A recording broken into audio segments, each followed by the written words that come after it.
रसानां छन्दसामपि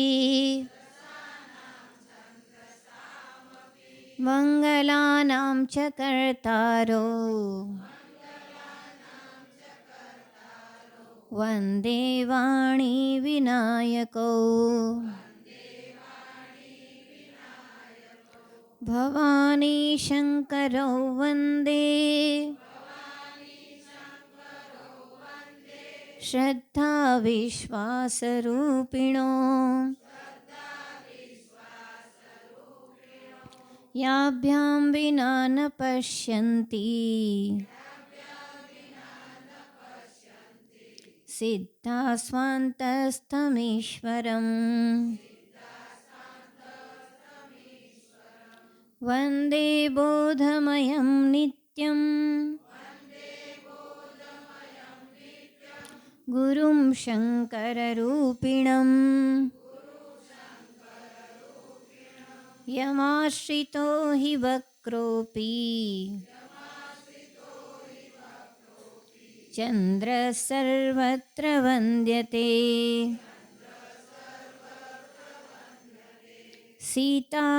सीतारामगुणग्राम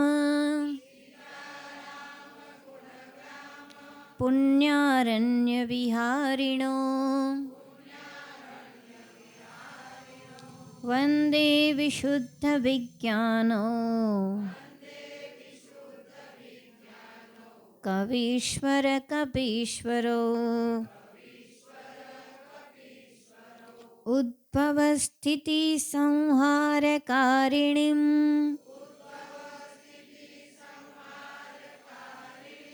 क्लेशहारिणीम् सर्वश्रेयकरीं सीताम् नतोऽहं रामवल्लभाम् यन्मायावशवर्ति विश्वमखिलम्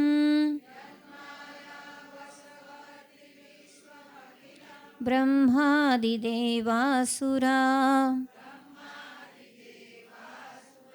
यत्सत्त्वादमृषैव भाति सकलम्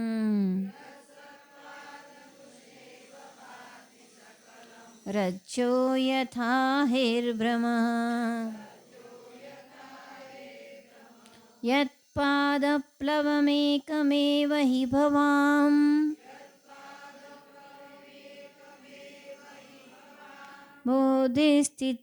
बोधिस्थितिर्षावताम् वन्देऽहं तमशेषकारणपरम्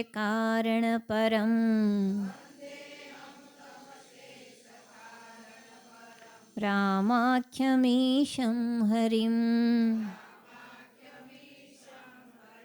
नानापुराणनिगमागमसम्मतं यत्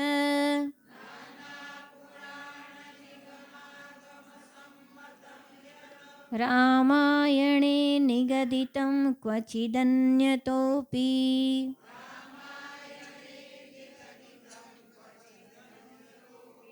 स्वान्तः सुखाय तुलसी रघुनाथ गाथा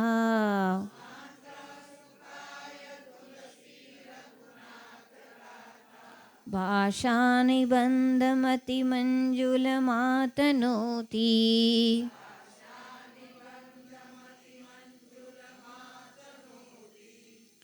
ભગવાન શ્રી રામજીની કથા અત્યંત મહાત્માઓની કરુણા પ્રભુની કૃપાથી જ થાય છે. રામચરિતમાનસ એની રચના ભગવાન શિવજીએ કરેલી છે. રચી મહેશ નિજ માનસ રાખા પાઈ સમય શિવાસન ભાષા. ભગવાન શિવજીએ પોતાના મનમાં એની રચના કરીને રાખી હતી અને જ્યારે સમય આવ્યો ત્યારે ભગવતી ઉમા પાર્વતીજીને કહી છે. શ્રી રામજીનું નામ મંગલકારી છે. ભાય કુભાય અનખ આલસ હું રામ નામ મંગલ દિશી દસું. રામજી માટે કહેવાય છે કે એનું નામ ચાલતા પડતા ભૂલથી ખાંસી ખાતા પણ લઈ લીધું તો મંગલ કરે છે. એકૈકમક્ષરમ પ્રોક્તમ મહાપાતક નાશનમ. એક એક અક્ષર પણ બોલવામાં આવે રામજીનો નામનો તો મહાન પાપનો નાશ થાય છે. એટલું જ નહીં, શ્રી રામજીએ જ્યાં પોતાની લીલા કરી અયોધ્યા, એ પણ મંગલપુરી અતિ પાવની. એ પુરી પણ અતિ મંગલ છે. એનાથી આગળ રામ કથા કલિમલ હરની, મંગલકરની શુભદાયિની. શ્રી રામજીની કથા મંગલ કરવાવાળી, શુભ પ્રદાન કરવાવાળી છે. તો રામજીનું નામ મંગલ, રામજીનું ધામ મંગલ, રામજીનું ચરિત મંગલ, રામજીનું સ્મરણ મંગલ છે. રામજીના ગુણો પણ મંગલકારી છે. તો એવા શ્રી રામજીના ચરિતને શ્રી તુલસીદાસજી મહારાજ અને આદિકવિ શ્રી વાલ્મીકી ઋષિએ ખૂબ સુંદર રીતે વર્ણવ્યું છે. વાસ્તવમાં રામાયણ શતકોટી અપારા, 100 કરોડથી અધિક પણ રામાયણ છે. આપણે જે અભ્યાસ કરીએ છીએ રામચરિત માનસનો છે. આદિકવિ શ્રી વાલ્મીકી ઋષિએ રામાયણને જે લખી છે, જે રચના કરી છે, બ્રહ્માજીના આશીર્વાદથી કરેલી છે. ભગવાન શ્રી રામજી પ્રગટે એ પહેલાં તો રામાયણ અને રામચરિત માનસની જાણે રચના થઈ ચૂકી છે. તો ભગવાન અનાદિ છે, ભગવાનની કથા અનાદિ છે, ભગવાનનું ચરિત અનાદિ છે. એવા શ્રી રામજી, રામ વિશે કોણ કહી શકે? છતાં વેદોએ પણ પ્રયત્ન કર્યો છે, સંતોએ પણ પ્રયત્ન કર્યો છે. કારણ કે રામજીના ચરિતથી જ પાયો પરમ વિશ્રામ, પરમ વિશ્રાંતિની પ્રાપ્તિ શ્રી રામજીના ગુણ ગાવાથી થાય છે. અને રામચરિત માનસમાં શ્રી તુલસીદાસજી મહારાજે જે મંગલાચરણ કર્યું છે, અતિ દીર્ઘ મંગલાચરણ છે.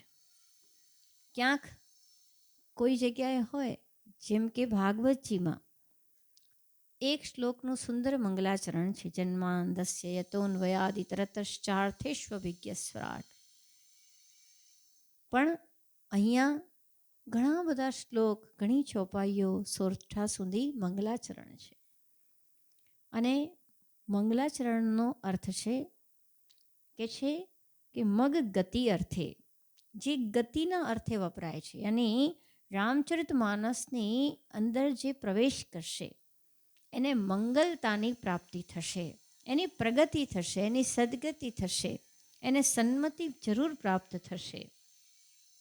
તો એ રામચરિત માનસનો આજે પુનઃ પ્રારંભ થઈ રહ્યો છે. સંતો કહે છે કે રામકથાનો કદી અંત જ નથી. ભગવાન શંકરજી અનંત અનંત યુગોથી માને કથા કહી રહ્યા છે. યાજ્ઞવલ્ક ઋષિ અને ભરદ્વાજીનો સંવાદ પણ યુગોથી ચાલે છે. એક ઘાટ પર કાગભૂષણજીજી અને ગરુડજીનો સંવાદ ચાલે છે. અને એક જગ્યાએ શ્રી તુલસીદાસજી પોતાના મનને આ કથા સંભળાવી રહ્યા છે. કહેવાય છે શ્રીરામ શરણમ સમસ્ત જગતામ રામમ વિના કા ગતિ. શ્રી રામજીની શરણમાં જ સંપૂર્ણ બ્રહ્માંડ છે, એમના વગર કોઈ ગતિ નથી. અને શ્રીરામજીની કથા એના આચાર્ય પણ શ્રી હનુમાનજી મહારાજ અને શ્રોતા પણ શ્રી હનુમાનજી મહારાજ પ્રથમ છે. જ્યારે ભગવાનની કથા થાય અથવા ભગવદ્ ભક્તોની કથા થાય ત્યારે પરમાત્માની એમાં નિશ્ચિત હાજરી હોય છે. આપણા હૃદયમાં પણ એ જ ભાવ ભરીને આ અભ્યાસ, આ ચિંતન કરીએ. આપણા મનને ક્યાં રાખવું જોઈએ? તો કે છે પ્રભુમય જ રાખવું જોઈએ. સવાર, બપોર, સાંજ ચિંતન શ્રી હરિનું હોય તો મંગલકારી છે. અને ચિંતનને રાખવા માટે જ આ સત્પુરુષોએ આવા સદગ્રંથોની રચના કરી છે. જેને આપણે આપણા મનને એનામય રાખવા માટે પ્રયત્ન કરવા, આ ધીરજથી આપણે જઈશું. એક એક ચોપાઈ, એક એક શબ્દથી જઈશું. રામચરિતમાનસને 7 કાંડની અંદર શ્રી તુલસીદાસજીએ એનું નિર્માણ કર્યું છે. પ્રથમ છે બાલકાંડ, પછી છે અયોધ્યાકાંડ, અરણ્યકાંડ, કિષ્કિંધાકાંડ, સુંદરકાંડ, લંકાકાંડ અને ઉત્તરકાંડ. તો રામચરિતમાનસનો જે પ્રથમ જ શ્લોક છે એ આ 7 કાંડોને બતાવનારો શ્લોક છે. એનું જે પઠન કર્યું, વર્ણાનામર્થ સંગાનામ રસાનામ છંદસામપી મંગલાનાંચ કર્તારો વંદે વાણી વિનાયકો. પ્રાથમિક દ્રષ્ટિએ આ શ્લોકની અંદર શ્રી ગણેશજી અને સરસ્વતી માતાની વંદના છે. કોઈ પણ શબ્દ અર્થ સુધી પહોંચે ત્યારે જ આપણા હૃદયને આનંદ પ્રાપ્ત થાય છે. તો અહીંયા કે છે પહેલાં વર્ણ, પહેલાં આ અક્ષર હોય. વર્ણાનામર્થ સંઘાનામ. આપ જાણો છો કે પહેલાં અક્ષર હોય, 2 કે 3 અક્ષર મળીને પછી શબ્દ બને, પછી શબ્દ ભેગા થઈ શબ્દો અને પછી વાક્ય બને, પછી વાક્યનો અર્થ હોય અને એ અર્થ આપણા હૃદયમાં સ્ફુરિત થાય. તો કે છે વર્ણ નામ અર્થ સંઘાનામ. ભગવાનની આ જે ગાથા છે એનો એક એક અક્ષર તો મંગળકારી છે. એની અંદર નામ પણ મંગળકારી, એનો અર્થ મંગળકારી. એ બધાનો સમૂહ રસપ્રદ છે. જ્યારે અક્ષરથી શબ્દ બને અને એ શબ્દ પદ બને, પછી એનો જે અર્થ બને, આ બધું આપણને સાંભળવું અને કહેવું કે વાંચવું ક્યારે ગમે? જ્યારે રસમય હોય. એ રસમય હોય, છંદથી યુક્ત હોય અને સાથે સાથે એ કેવું હોય તો કે મંગળ કરવાવાળું હોય. અને એ મંગળ કરવાવાળા કોણ છે? તો કે વંદે વાણી વિનાયકો. માતા સરસ્વતી અને ગણેશજી આપણું મંગળ કરે. ગણેશજી એ કોણ છે? તો કે સદબુદ્ધિ પ્રદાતા છે, વિવેકના બુદ્ધિના પ્રદાતા છે. અને સરસ્વતી માતા સદવાણીની જે પ્રખર અધિષ્ઠાતા દેવી છે. જ્યારે આપણી બુદ્ધિ અને આપણી વાણી આ બે એક દિશાની હશે, અંદર હશે તો આનંદ થશે. મન કંઈક વિચારે અને શબ્દ કંઈ બોલાય તો ગરબડ થાય કે નહીં? તો આ બંનેનો સમન્વય કોણ કરે છે? વંદે વાણી વિનાયકો. તો એ ગણપતિ મહારાજ એમને વંદન કરીએ છીએ, સરસ્વતી માતાને વંદન કરીએ છીએ. અને બીજું, કઈ રીતે આ જ શ્લોકમાં 7 કાંડ દર્શાવ્યા છે? તો કે છે જ્યારે તુલસીદાસજી મહારાજે પહેલું જ કીધું વર્ણાનામ અર્થ સંઘાનામ, વર્ણ શબ્દ વાપર્યો. એક તો અહીંયા જોવાનું કે વ અક્ષરથી આ રામચરિતમાનસનો પ્રારંભ થયો છે અને એનો અંત, એનું સમાપન પણ માનવાહ વ અક્ષરથી થયો છે. અને કહેવાય છે કે વ એ અમૃત બીજ છે, અમૃતનું બીજ છે. તો અહીંથી પ્રારંભ છે અને આ રામચરિતમાનસ અમૃત પ્રદાતા છે. તો જે બાલકાંડ છે એની અંદર ભગવાન જે વર્ણાશ્રમની સ્થાપના કરી રહ્યા છે. પોતે બ્રાહ્મણ, ક્ષત્રિય, વૈશ્ય આદિ જે 4 વર્ણ છે તેની અંદર ભગવાને ક્ષત્રિય વર્ણમાં અવતાર ધારણ કર્યો છે. ક્ષત્રિય વર્ણની જ કન્યા સાથે, સીતા માતા સાથે વિવાહ કર્યા છે. તો વર્ણાશ્રમની સ્થાપના એ બાલકાંડની અંદર દેખાય છે. ભગવાનના ચરિત્રને અહીંયા એ રીતે જોવામાં આવે તો વર્ણ શબ્દથી બાલકાંડને બતાવે છે. અર્થ શબ્દથી વર્ણાનામ અર્થ સંઘાનામ, અર્થ જે છે એનાથી અયોધ્યા કાંડને બતાવે છે. કઈ રીતે? તો કે અયોધ્યા કાંડની અંદર અર્થ એટલે લક્ષ્મીજી, રાજ્ય લક્ષ્મીને આપવાની વાત થાય છે. કોણ આપે છે રાજ્ય લક્ષ્મીને? દશરથજી કે છે, હે મારા પુત્ર રામ, તું યુવરાજ બન. રામજી પણ પિતાજીના વચનને માને છે. શેના માટે? તો કે પિતાજી કે છે કે તું રાજા બન, પરંતુ ત્યાં જ માતાના વચનને કારણે એ જે રાજ્ય છે એ કોને આપવું પડે છે? ભરતજીને. તો ભરતજી પણ રાજ્ય લક્ષ્મીને પ્રાપ્ત કરે, ફરી ભરતજી એને રાખે નહીં અને શ્રી રામજીને અર્પણ કરે. તો જે અર્થ છે એ અયોધ્યા કાંડને બતાવે છે. પછી વર્ણાનામ અર્થ સંગાના, પછી કે છે રસ. જે રસાનામ, જે રસ છે એ ક્યાં છે? તો કે અરણ્ય કાંડની અંદર અનેક રસો છે સાહિત્યની અંદર. શૃંગાર રસ, વિભત્સ, ભયાનક અને કરુણ રસ, આ અનેક પ્રકારના રસો છે. તેની અંદર જ્યારે અરણ્યકાંડ પ્રારંભ થાય ત્યારે ભગવાન સીતા માતા સાથે બેઠા છે અને કુસુમ એ પુષ્પની વેણી માના માથામાં, માના વાળમાં પધરાવી રહ્યા છે. તો અરણ્યકાંડ રસ શૃંગારની વાત કરે છે. એનાથી આગળ કે છે છંદસામપી. છંદનો અર્થ છે જે જાતિ. તો ત્યાં કિષ્કિંધા કાંડની અંદર અનેક પ્રકારની વાનર આદિની જાતિની મુલાકાત ભગવાન સાથે થાય છે. એની અને છંદોમાં પણ આપ જાણો છો, શાર્દુલ, અનુષ્ટુપ છંદ, આ બધા છંદો છે. જ્યારે આ જ શ્લોકની અંદર છંદસામપી, અપી શબ્દનો પ્રયોગ થયો. એ અપી શબ્દ જે છે સુંદરકાંડ માટે છે. શા માટે? તો કે સુંદરકાંડની અંદર સીતાજીના દર્શન થયા, આનાથી વધારે કંઈ સુંદર હોઈ ન શકે. ભક્તિ માતાના દર્શન થઈ ગયા છે શ્રી હનુમાનજી મહારાજને, તો એ સુંદર વસ્તુ છે. સુંદરકાંડ, સીતા દર્શનથી કાંડ સુંદર બની જાય છે. અને એનાથી આગળ કે છે મંગલાનાંચ કર્તારો. મંગલાનામ એ મંગલ શબ્દથી લંકા કાંડને બતાવે છે. અચ્છા, લંકાકાંડની અંદર મંગલ કેવી રીતે થાય? તો કે જ્યાં રાવણનો વધ થાય, અજ્ઞાનનો, અહંકારનો, અંધકારનો, તો એ જ માંગલ્ય છે. આપણા જીવનની અંદર જ્યારે અજ્ઞાનની નિવૃત્તિ થાય તો એનાથી વધારે મંગળ દિવસ કોઈ નહીં. તો મંગળ શબ્દથી લંકાકાંડ બતાવે છે. અને કર્તારો, જે કર્તારો શબ્દ છે એનાથી ઉત્તરકાંડ. વાસ્તવમાં સમગ્ર બ્રહ્માંડના કર્તા કોણ છે? રામજી. તો રામજીની જે ઓળખાણ છે એ ઉત્તરકાંડની અંદર છે.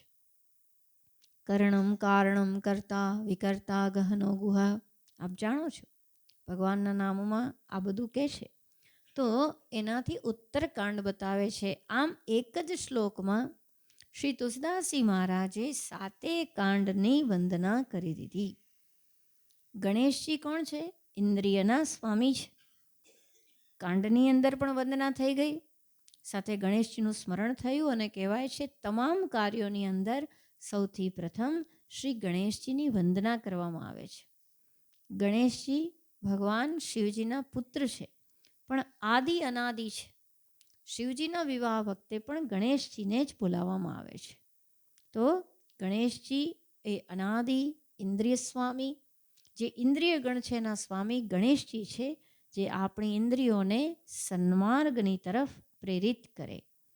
તો આ રીતે ઇન્દ્રિયોને પણ જે સાચવનારા ગણેશજી એની વંદના, અને સદબુદ્ધિ સદવાણીને પ્રદાન કરવાવાળી માતા સરસ્વતીની વંદના છે આ શ્લોકમાં. હે ભગવાન, આપને અમે વંદન કરીએ છીએ. એનાથી આગળ કે છે ભવાની શંકરો વંદે શ્રદ્ધા વિશ્વાસ રૂપિણો યાભ્યામ વિના ન પશ્યંતી સિદ્ધા સ્વાંત સ્થમેશ્વરમ. ભવાની અને શંકર, આ બંનેને વંદન શ્રી તુલસીદાસજી મહારાજ કરે છે. આ બંનેનું સ્વરૂપ શું છે? તો કે શ્રદ્ધા વિશ્વાસ રૂપિણ. ભવાની છે શ્રદ્ધા સ્વરૂપિણી છે. શિવજી વિશ્વાસ રૂપી છે. શ્રદ્ધા શબ્દનો અર્થ છે સતધા, જે સત્યને ધારણ કરે એનું નામ શ્રદ્ધા. આપ જોજો, જ્યારે પણ સત્સંગ હોય તો હૃદયમાં આપણને વક્તા પ્રત્યે, આચાર્ય પ્રત્યે, ગુરુ સંત પ્રત્યે શ્રદ્ધા ન હોય તો એમના શબ્દો અસર નહીં કરે. પણ શ્રદ્ધા હશે તો આપણે એમની વાત માનીને ચાલવાનો પ્રયત્ન કરીશું. તો શ્રદ્ધા એક સાત્વિક બુદ્ધિ છે, આસ્તિક્ય બુદ્ધિ છે. શ્રદ્ધા શું કરે છે? તો આચાર્યને, સંતને કહે છે કે આપ સત્ય છો, આપ સાચા છો. અમારો અનુભવ અત્યારે અમને એવો દેખાતો નથી જે આપ કહો છો, છતાં અમારા અનુભવ કરતાં આપની વાણીને અમે આગળ કરીએ છીએ, શ્રદ્ધા રાખીએ છીએ આપના વચનમાં. જ્યારે નારદ ઋષિએ વાલ્મીકી ઋષિને કીધું વાલિયા લૂંટારા રૂપે કે શું તારા પાપની અંદર તારા ઘરવાળાઓ સાથ આપશે? ઘરવાળાને પૂછવા ગયા તો ઘરવાળાએ શું કીધું? અમે તો કોઈ સાથ નહીં આપીએ. અને ત્યારે નારદ ઋષિએ કીધું પણ બેટા, તારા ઘરવાળા તો તારા પાપને ધોવા માટે અથવા પાપના ફળ ભોગવવા સાથ નહીં આપે, પણ એક રામનું નામ છે જે એવું મંગળકારી છે કે તારા તમામ પાપો ધોઈ નાખશે. હવે જ્યારે નારદ ઋષિએ આ પ્રમાણે કીધું ત્યારે નારદ ઋષિની એ વાત પર નારદજીને શું થયું? શું થયું ભાઈ? શ્રદ્ધા. કે ભાઈ આ ઋષિ કહે છે, ઋષિને કોઈ સ્વાર્થ નથી, તો એ સત્ય કહી રહ્યા છે. તો શ્રદ્ધા રાખીને એમણે જાપ કરવાનું શરૂ કર્યું. જો કે પ્રથમવાર જ્યારે જાપ કરતા હતા ત્યારે મરા મરા કહેતા હતા, રામ રામ બોલાતું નહોતું. મરા મરા મરા મરા કરતા રામ રામ થઈ જતું. રામ નામ તો ત્યારે આવે જ્યારે ભગવાનની કોઈ કૃપા પુણ્ય જાગતા હોય, હૃદય સાત્વિક હોય, નહીતર અંત મુખત આવત નહીં. અંતમાં પણ મુખ પર આવવું બહુ અઘરું છે, બીજું બધું આવશે. તો આ જે શ્રદ્ધા છે એ સત્યને ધારણ કરવાવાળી વૃત્તિ છે. શ્રદ્ધા વગર અધ્યયન ન થાય, શ્રદ્ધા વગર ચિંતન ન થાય, શ્રદ્ધા વગર દેહ હું નથી આ ભાન પણ નહીં થાય. જ્યારે સંતો કહેશે તું તો સચ્ચિદાનંદ બ્રહ્મ છે, શ્રદ્ધા હશે તો કહેશે હા ભાઈ સંત કહે છે વિચાર કરવો જોઈએ. નહીતર જે દેખવાવાળી વસ્તુ છે એમાં જ વિશ્વાસ આવે, અરે આ દેખાય છે ક્યાંથી મિથ્યા હોય. તો શ્રદ્ધા જીવને મુક્તિ તરફ લઈ જનાર છે, શ્રદ્ધા કલ્યાણ કરનાર છે. તો ભવાની શંકરો વંદે. અને શિવજી કોણ છે? વિશ્વાસ રૂપી છે. શ્રદ્ધાની સાથે વિશ્વાસ છે કે આ વસ્તુ બિલકુલ સંભવ છે. ભગવાન શંકર છે, વિશ્વાસ છે. એટલા માટે જ જ્યારે આગળ પ્રસંગ આવશે સતીના મનમાં શંકા થશે, પણ ભગવાનના મનમાં કંઈ નથી. ભગવાન તો કહે છે કે જો તમારા મનમાં શંકા હોય કે આ કોણ છે, રડે છે તો બ્રહ્મ કેવી રીતે? આ તો રાજકુમાર દેખાય છે, જે પત્નીને શોધતા શોધતા રડે છે, તો આમનામાં બ્રહ્મત્વ ક્યાંથી દેખું?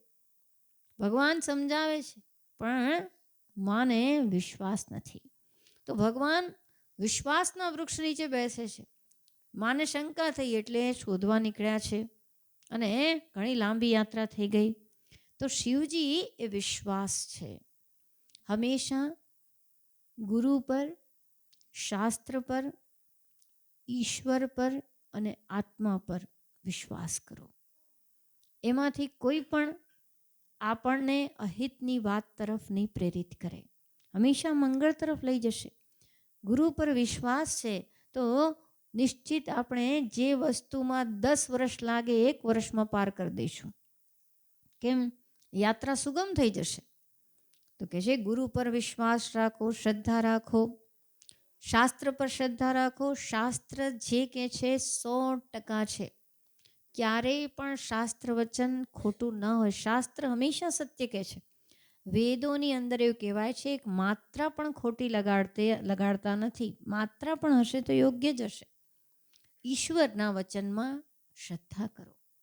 એટલા માટે જ પેલો પ્રસંગ યાદ રાખો કે ગીતાજીમાં ભગવાને કીધું અનન્યાશ્ચિંતયંતો મામ યે જના પર્યુપાસતે તેષામ નિત્યાભિયુક્તાનામ યોગક્ષેમ વહામ્યહમ.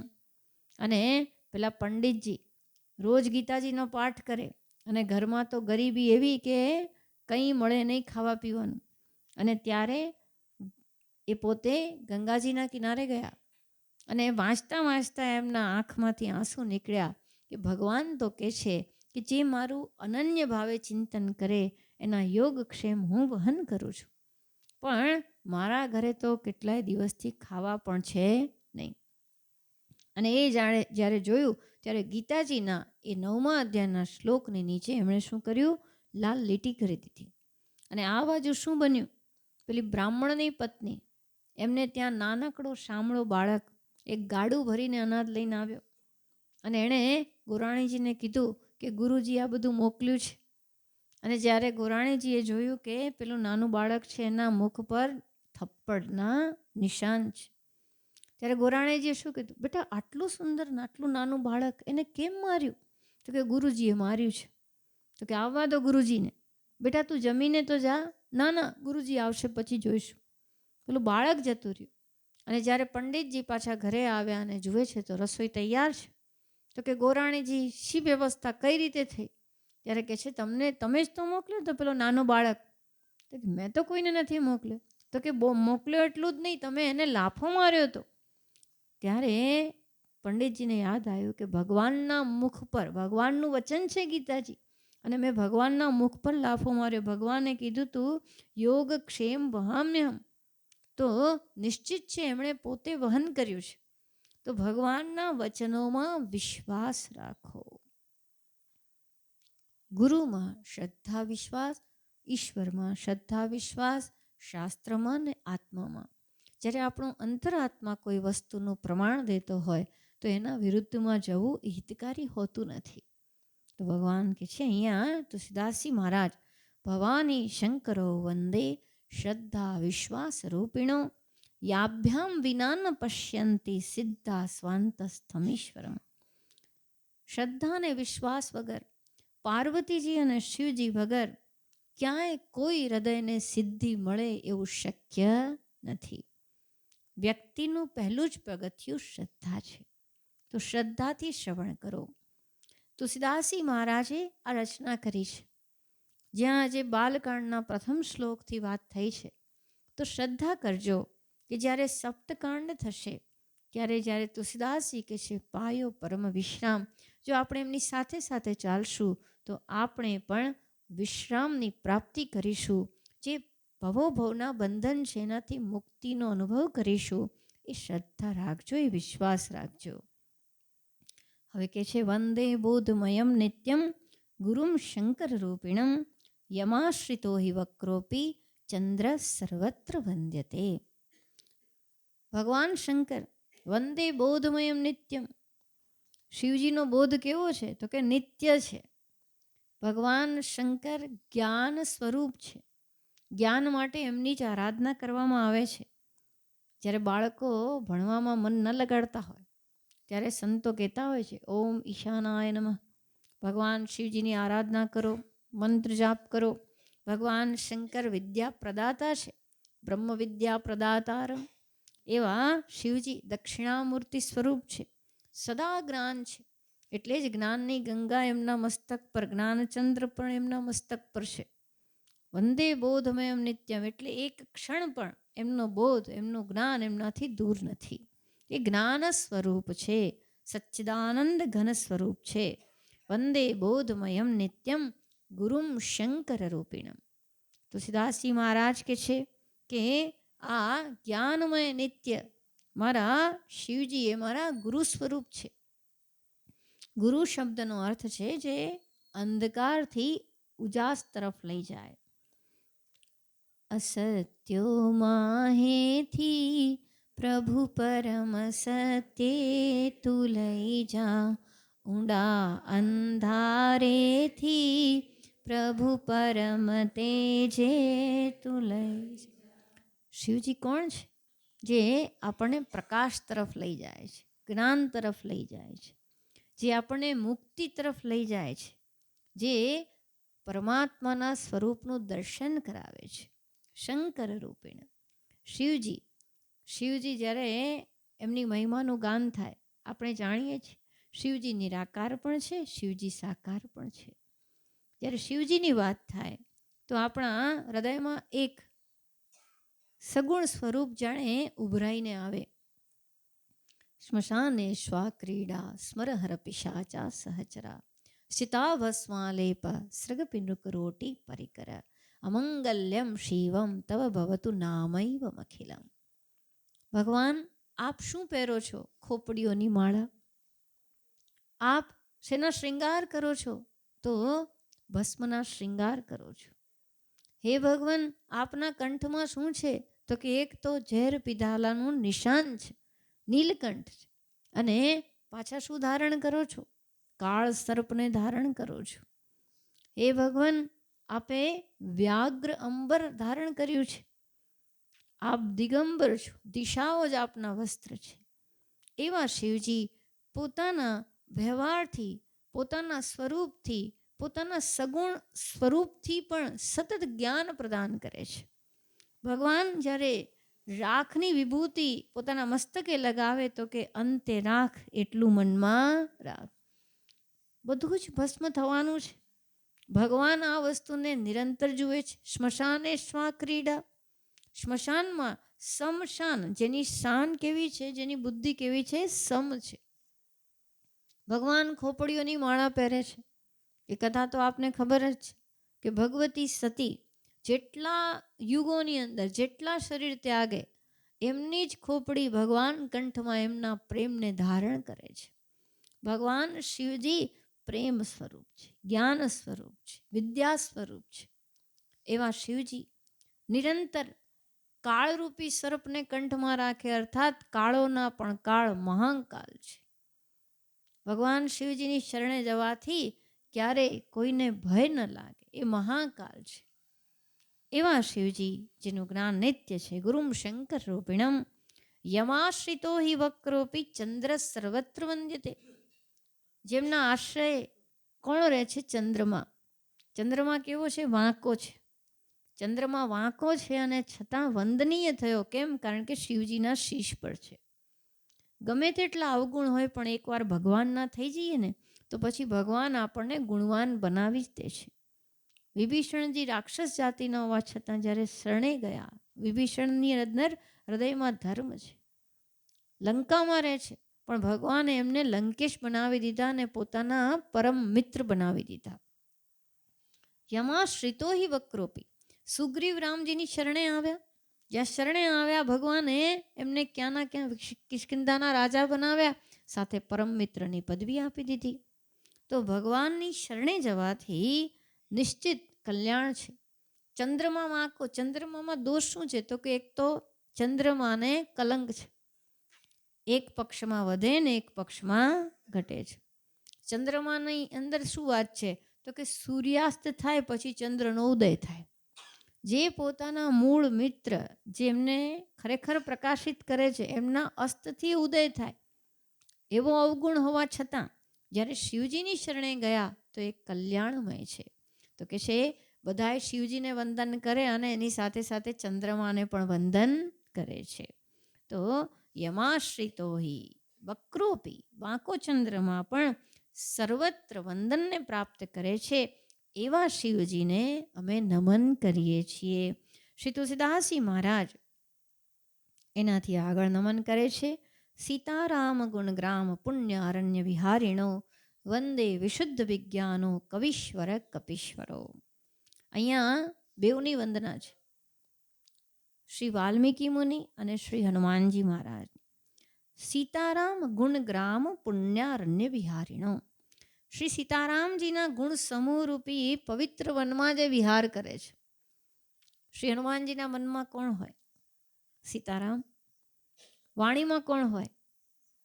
સીતારામ હોય. ચિંતનમાં કોણ હોય? સીતારામ. એમના જીવનમાં કોનું પ્રાધાન્ય હોય? સીતારામ. એ દેખે તો કોને? સીતારામ. તો શ્રી હનુમાનજી મહારાજ સતત વિહાર કયા વનમાં કરે છે? તો કે સીતારામજીના ગુણવનમાં વિહાર કરે છે. એટલા માટે જ શ્રી હનુમાનજી મહારાજ રામકથા કે રસિક તું. શ્રી રામકથાના બહુ રસિયા છે. એટલા માટે જ ભગવાન શ્રી રામજી જોડે પોતે સાકેત ધામ ગયા નથી. કારણ કે રામજીને કહે છે, પ્રભુ સાકેત ધામમાં આપ છો પણ આપની કથા નથી. જ્યારે અહીંયા પૃથ્વીલોક પર આપની કથા પણ છે અને આપ છો. કારણ કે જ્યાં જ્યાં આપની કથા થશે, આપના મંગલગાન ગવાશે, ત્યાં આપ જરૂર આવશો. કારણ કે ભગવાને કીધેલું જ છે કે નાહમ વસામી વૈકુંઠે યોગીનામ હૃદયેન છે મદભક્તા યત્ર ગાયંતી તત્ર તિષ્ઠામિ નારદ. હું વૈકુંઠમાં નથી બસતો, પરંતુ જ્યાં મારા ભક્તો મને યાદ કરે, મારું ગાન કરે, મારા ચરિત્રનું કીર્તન કરે, ત્યાં હું નિવાસ કરું છું. તો ભગવાનના ગુણગાનમાં ભગવાનનો નિવાસ છે. અને ભગવાનના ગુણગાન શ્રી હનુમાનજી મહારાજ નિરંતર કરે છે. શ્રી હનુમાનજી મહારાજ જ્યારે સમય મળે હાથમાં કરતાલ લે, સીતારામજીનું કીર્તન કરે, અને સમય મળે ફરી પાછા રામચરિત માનસનું અવગાહન કરે. શ્રી રામજીના ચરણારવિંદની સેવા કરવામાં જ એમનું જીવન છે. જ્યારે માતાને ઓળખાણ આપવાની હતી તો હનુમાનજી મહારાજ કે છે, રામદૂત મેં માતુ જાનકી સત્ય શપથ કરુણા નિધાન. હું શ્રી રામજીનો દૂત છું, માં મને ઓળખો.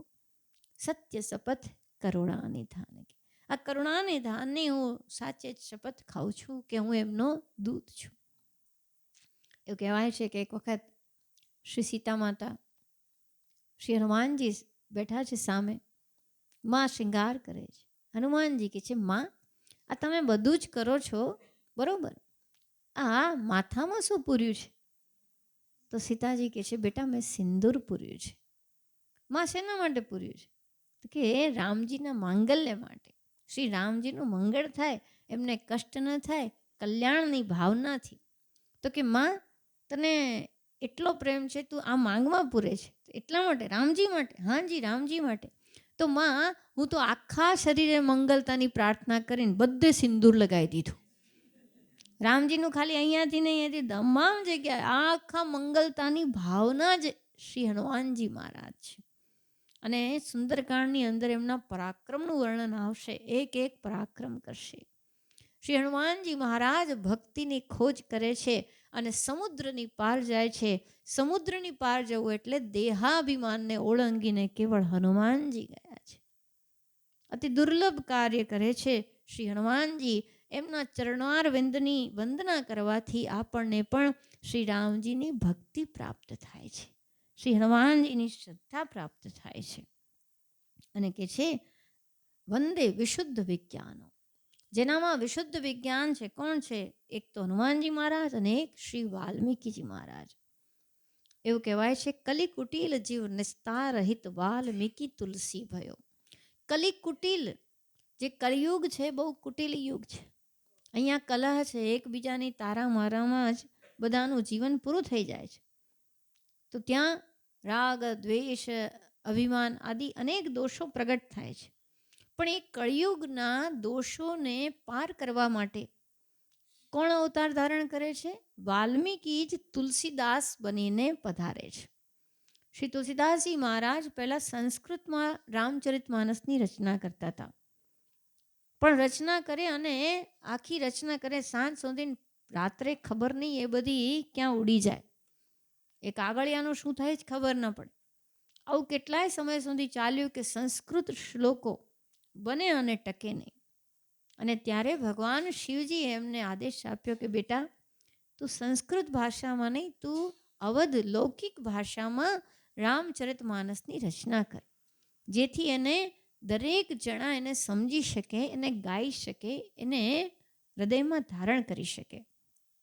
તો આ જે આદેશ થયો એટલે તુલસીદાસજી મહારાજે આ રચના કરી, એ લૌકિક ભાષામાં, અવધ ભાષામાં કરી. મંગળના શ્લોક છે એ સંસ્કૃતમાં છે થોડાક જ, પછી સીધું અવધ ભાષાની અંદર લૌકિક ભાષામાં એમણે આ ગ્રંથની રચના કરી છે. તો એ વાલ્મીકીજી તુલસીદાસ બનીને આવેલા છે. કારણ કે વાલ્મીકીજીના હૃદયમાં એક જ ભાવના હતી કે રામજીના ગુણો આખા બ્રહ્માંડમાં ગવાય અને એના ગુણો ગાશે તો જીવો દુઃખથી પાર જશે. ભગવાનના ગુણો ગાવાથી દુર્ગુણ દૂર થાય છે, ઈશ્વરની પ્રાપ્તિ થાય છે, સદગુણો પ્રત્યે પ્રેમ થાય છે. જ્યાં સદગુણ હશે તો પરમાત્મા જરૂર આવશે. તો અહીંયા કહે છે એવા વાલ્મીકીજી પોતે તુલસીદાસજીના રૂપમાં આવ્યા. શ્રી તુલસીદાસજી મહારાજે જ્યારે રચના કરી ત્યારે કહેવાય છે કે કાશીના પંડિતોએ વિરોધ કર્યો કે આ રચના તો છે પણ સંસ્કૃતમાં નથી, સંસ્કૃત દેવ ભાષામાં છે. તો સંસ્કૃત દેવ ભાષા છે. ત્યારે તુલસીદાસજી મહારાજે વિનંતી કરી કે ભગવાનના આદેશથી થયું છે. ત્યારે પંડિતોએ કીધું કે જો એવું હોય તો આપણે ભગવાનને જ પૂછીએ. તો કાશી વિશ્વનાથની અંદર 4 વેદ શાસ્ત્ર બધું જ રખાયું ને રામચરિત માનસને પણ શ્રી તુલસીદાસજી મહારાજે શિવજી પાસે મૂક્યું અને ભગવાનને પ્રાર્થના કરી કે પ્રભુ આપની જે ઈચ્છા હોય એ આપ જણાવજો. તો કહેવાય છે બધા જ ગ્રંથની નીચે સૌથી નીચે રામચરિત માનસ મૂક્યું હતું અને પ્રાતઃકાલે સૌથી પહેલું રામચરિત માનસ સત્યમ શિવમ સુંદરમ સઈ સાથે પહેલું થઈ ગયું હતું. એટલે નિશ્ચિત વાત છે કે શિવજીની સિગ્નેચર મળી છે. તો શિવજીના અનુમોદનથી એમની કૃપાથી શ્રી વાલ્મીકી જે આદિકવિ છે, પ્રથમ કાવ્ય વાલ્મીકી રામાયણ શ્રી આદિકવિ વાલ્મીકી ઋષિનું છે અને એમના જ હૃદયની સદભાવના શ્રી તુલસીદાસજી રૂપે પ્રગટ થયેલ છે. શ્રી તુલસીદાસજી મહારાજ જન્મતન સાથે રામ બોલ્યા હતા ને, જેમ 5 વર્ષનું બાળક હોય ને એમ પેલું એવું એમનું કહેવાય છે કદ હતું, દાંત પણ હતા. અતિ બાલ્યકાળમાં અતિ કષ્ટ રહ્યું પણ સદગુરુની કૃપાથી એમણે આજે અભ્યાસ કર્યો અને ઈશ્વરની કૃપા શ્રી હનુમાનજીની કૃપાથી પછી જીવનની અંદર રત્નાવલીના એક મેણાથી એક વણાક આવ્યો. એવી કથા છે કે તુલસીદાસજી મહારાજને બાળપણથી કોઈ પ્રેમ મળ્યો નહોતો. યુવાન થયા અને એમના વિવાહ થયા. બ્રાહ્મણ હતા, પંડિતજી હતા, બ્રાહ્મણ કન્યા સાથે વિવાહ થતા એક દિવસ બ્રાહ્મણ કન્યા જે છે પત્ની એમની, એમને સમાચાર મળ્યા કે ઘરે પિતા બીમાર છે. તુલસીદાસજી પોતે પત્ની વગર રહેવા તૈયાર નહોતા પણ છતાં પત્ની પાસે પણ વિકલ્પ નહોતો એટલે પિયર ગયા. જ્યારે પિયર ગયા વરસાદની સિઝન હતી અને કહેવાય છે તુલસીદાસજી ઘરે આવ્યા અને પત્નીને ન જોઈ આકુળ વ્યાકુળ થઈ ગયા. ક્યાં ગઈ હશે, કેમ ગઈ? સમાચાર મળ્યા પિતાને ઘરે ગઈ છે, રહી શક્યા નહીં. વરસતા વરસાદમાં વચ્ચે નદી હતી તો નદીની અંદર કૂદી પડ્યા. જોયું નહીં કે નાવ આવે છે કે નહીં. કહેવાય છે એક મળદું આવ્યું, મળદાની ઉપર શ્રી તુલસીદાસજી સવાર થયા અને રત્નાવલીના ઘરે ગયા અને પાછળથી એમણે જોયું કે કેવી રીતે જવું, અડધી રાત છે તો એક દોરડું લટકતું હતું. હકીકતમાં સાપ લટકતો હતો. સાપને દોરડું માની અને પોતે ચડી ગયા. એવી સ્થિતિમાં ચડ્યા અને ત્યાં કહેવાય છે રત્નાવલીને એમણે બારણું ખખડાવ્યું, ખોલ્યું. રત્નાવલી વેશ જોઈને ચકિત થઈ ગયા. આવું કેમ સ્વામી? તો કે હું તારા વગર રહી નથી શક્યો. ત્યારે રત્નાવલીએ કીધું કે જૈસી પ્રીતિ ચામ પર, જેટલી પ્રીતિ તમે ચામડામાં રાખી તો એટલી પ્રીતિ અગર રામ પર રાખી હોત તો અવસી ન હો ભવ ભીતિ, તો તમારો ભવબંધન છૂટી જાત, તમે ભવથી પાર થઈ જાત. આટલો પ્રેમ આ ચામડાને ક્યાં કરો છો? રામને કરો. ચામને નહીં, રામને પ્રેમ કરો. આ વાક્ય માત્રથી તુલસીદાસજી મહારાજ એમને હૃદયમાં લાગી ગયું કે હવે તો હું રામજી પાછળ જ જઈશ. અને વાસ્તવમાં રામ જ જીવના બંધુ છે, બેલી છે. રામના જેવો કોણ સાથ આપે?